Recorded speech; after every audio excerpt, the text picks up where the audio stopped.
हूँ थोड़ी भरपूर तालियां दी गूंज तशरीफ लियाते मेरे छोटे बिरा जिन्हां दा अज दी महफल दे नाल बहुत ही ज्यादा काविश है, बल्कि अज दी महफल दे मेजबान भी हैं ते अज दी बज़म दे बानी भी हैं।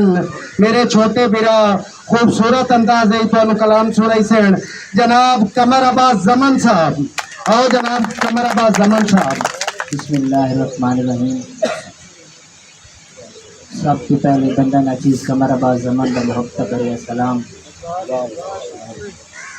मैं तमाम दूरों नेड़े आए दोस्तों का शोरा कराम का तह दिल की शुक्रिया अदा करना कि जिन्होंने साढ़े एक साथ अपने कीमती टाइम की टाइम कढ़ के साड़ी बज़म में रौनक बख्शी।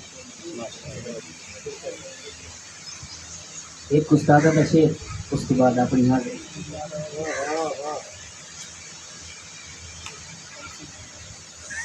कीते कदी नहीं लेखे बेल दे विच कहीं जो फरमाया ठीक है।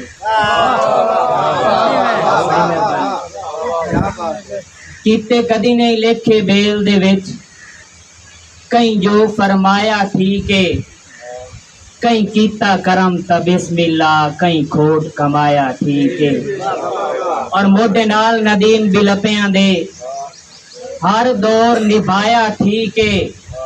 कहीं बदियां पटियां जख्मा ते कहीं लूण वगाया ठीक है।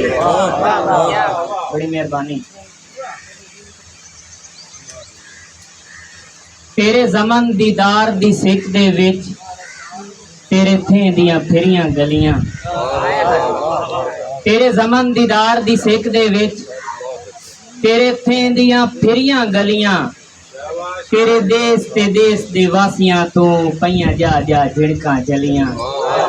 और फाला यार पवा के जोगी तू मैं जदन विखाइयां तलियां। बड़ा मनोखे मेरे लेख दियां तेरे नाल ना लेका रलियां।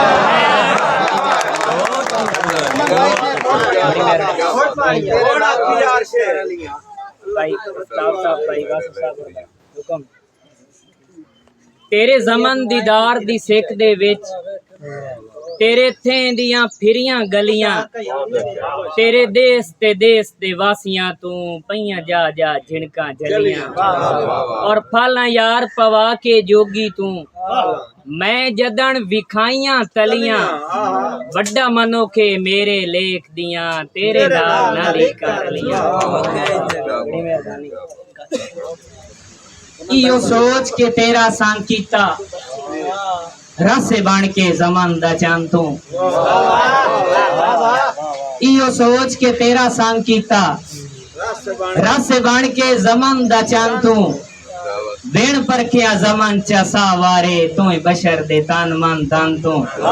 और इंज रोले जमन दे गाल पाए नी वदा सिकदा है जमन अमन तू। दिल हुसड़ के आदा है दास्ता सही के खटे जमन जमन तू। केडी चासाई सुख दे सा मिलदे कदी जमन हबीब दे दिल विच। केडी चासाई सुख दे सा मिलदे कदी जमन हबीब दे दिल विच। अस टंगियां शोदियां सूली ते होइयां बेतरतीब दे दिल विच। और सुखा नाल हयाती निभ वैंदी हाई सोच गरीब दे दिल विच। हाय हाय अफसोस दबी गए कुल अरमान नसीब दे दिल विच। बड़ी मेहरबानी।